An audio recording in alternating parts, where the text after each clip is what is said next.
Olá, boa noite. Hoje é segunda-feira, dia 21 de julho de 2014. Está no ar mais uma edição do TVU Notícias pela TV Universitária. Novas regras estão mudando as especificações de uso das sacolinhas de plástico. Uma lei estadual estabelece em Minas Gerais as normas de uso a partir de janeiro de 2015. A tradicional sacolinha de supermercado agora terá especificações ao consumidor que antes só eram repassadas do fabricante para as empresas compradoras. Veja alguns itens. Devem constar nas sacolinhas informações sobre o peso e o volume por elas suportados. Também deve haver informações do fabricante, como CNPJ, nome e declaração de que este produto está de acordo com os códigos da Associação Brasileira de Normas Técnicas. Os estabelecimentos devem optar por sacolas recicláveis, biodegradáveis ou oxibiodegradáveis. Por último, elas só podem ser disponibilizadas naqueles municípios em que houver coleta seletiva e usina de compostagem de lixo. A lei foi publicada no estado no dia 11 de julho e entra em vigor 180 dias após a sua publicação, ou seja, só em janeiro de 2015. Mas algumas empresas já se anteciparam às novas regras. É o caso deste supermercado. Nele, as sacolinhas já possuem as especificações estabelecidas na nova lei do estado. Só nesta loja da rede, o consumo mensal é de 200 mil unidades. Se falou na lei, né? Quando se falou, vai entrar em vigor, vai entrar em vigor. Então, assim, a empresa tomou a decisão de que não vamos ficar esperando. Vamos resolver, vamos nos adequar, porque quando chegar, a gente já está dentro da lei. O diretor de Sustentabilidade Ambiental da UFO diz que o maior ganho com as exigências está no fato da lei estabelecer o uso de produtos que são menos agressivos à natureza. Nós sabemos que o tratamento ele é custoso, a separação. Então, se você tem algo que seja mais natural, mais facilmente degradável, isso é muito importante, que vai diminuir a carga nos nossos sistemas de tratamento. Por enquanto, as empresas do varejo estão em período de adaptação, mas o Serviço de Proteção ao Consumidor deve fiscalizar a aplicação da lei assim que as regras passarem a vigorar. O PROCON ele não vai se eximir do papel de orientar o fornecedor, de passar também as informações corretas para que eles se adequem, né? Mesmo entendendo que a gente vive um momento agora que talvez mais importante do que a gente preservar essas informações na sacolinha, seria talvez a gente criar um amplo processo educacional para que as pessoas elas criassem o hábito de utilizar uma sacola retornável, né, visando então um consumo consciente, né, visando a preservação do meio ambiente, visando então a sustentabilidade. De acordo com o Ministério do Trabalho e Emprego, quem tem empregado doméstico deve regularizar o contrato na carteira de trabalho até o dia 7 de agosto ou pode pagar uma multa pelo menos de R$ 805. Para falar sobre este assunto, eu vou conversar com Juracir Alves dos Reis, que é gerente regional do Trabalho e Emprego, e também com o Almir José de Faria, que é advogado do trabalho. Os dois estão aqui para a gente discutir sobre essa questão. Aliás, a gente não pode falar muito sobre a questão de doméstica, porque, na verdade, a lei inclui outras pessoas. Então, seria, na verdade, doméstico no masculino, né, doutor? Perfeito. Boa noite. Boa noite, é um prazer estar aqui. O doméstico abrange tanto a faxineira, o jardineiro, o motorista, o cuidador de idoso, a babá, né? Então, esta lei são para todos os domésticos. Uhum. A lei equipara o doméstico aos outros trabalhadores.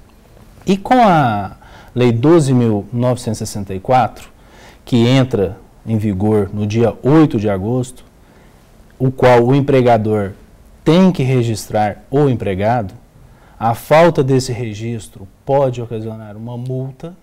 Essa multa pode ser elevada até 100% do seu valor, tá? Então, cuidado, tem que efetuar o registro. Caso o empregador não tenha, pode ocorrer essa multa. Doutor, muitos empregadores ainda têm dúvida com relação a essa lei.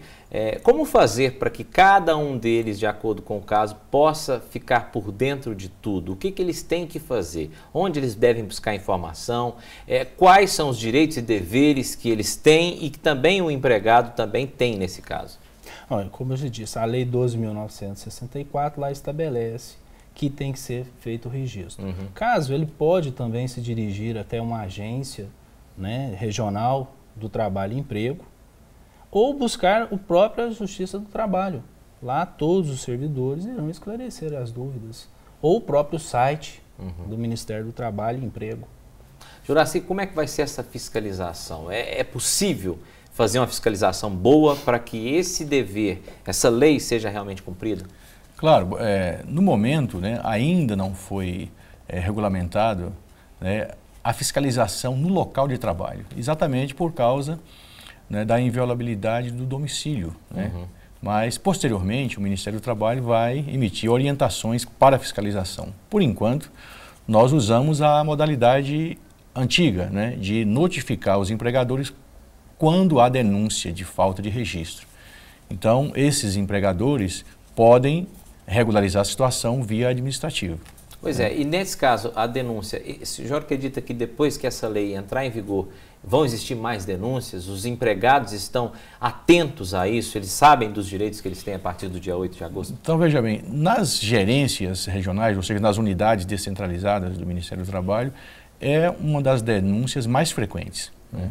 E normalmente se resolve na via administrativa, né? O empregador é notificado, né? Ele é esclarecido, né, das suas obrigações enquanto empregador e normalmente regulariza, né? E muitos outros empregados, depois que é demitido, recorre à Justiça do Trabalho para reaver os seus direitos. Doutor, falar em direitos, além dessa multa, pode acontecer algo mais juridicamente com o empregador caso ele não cumpra essa obrigação, essa lei?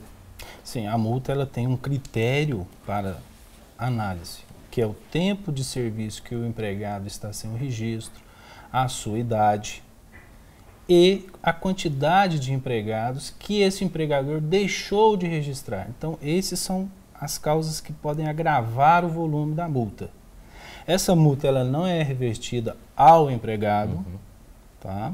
E essa multa pode ser reduzida? Pode ser reduzida, desde que voluntariamente o empregador regularize, faça o registro dos seus empregados e recolha as previdências já devidas, contribuições previdenciárias devidas anteriormente. Juraci, você acredita que os empregadores eles vão ter dúvidas, principalmente no início, vai ser complicado, vai ter que realmente ter uma divulgação maior, uma informação por parte do Ministério do Trabalho e Emprego para que eles possam saber um pouco mais disso, ou esse tempo já foi? Não, agora, nesse momento, o Ministério já tem uma comissão que está analisando a regulamentação da lei, né, e também as orientações para a fiscalização.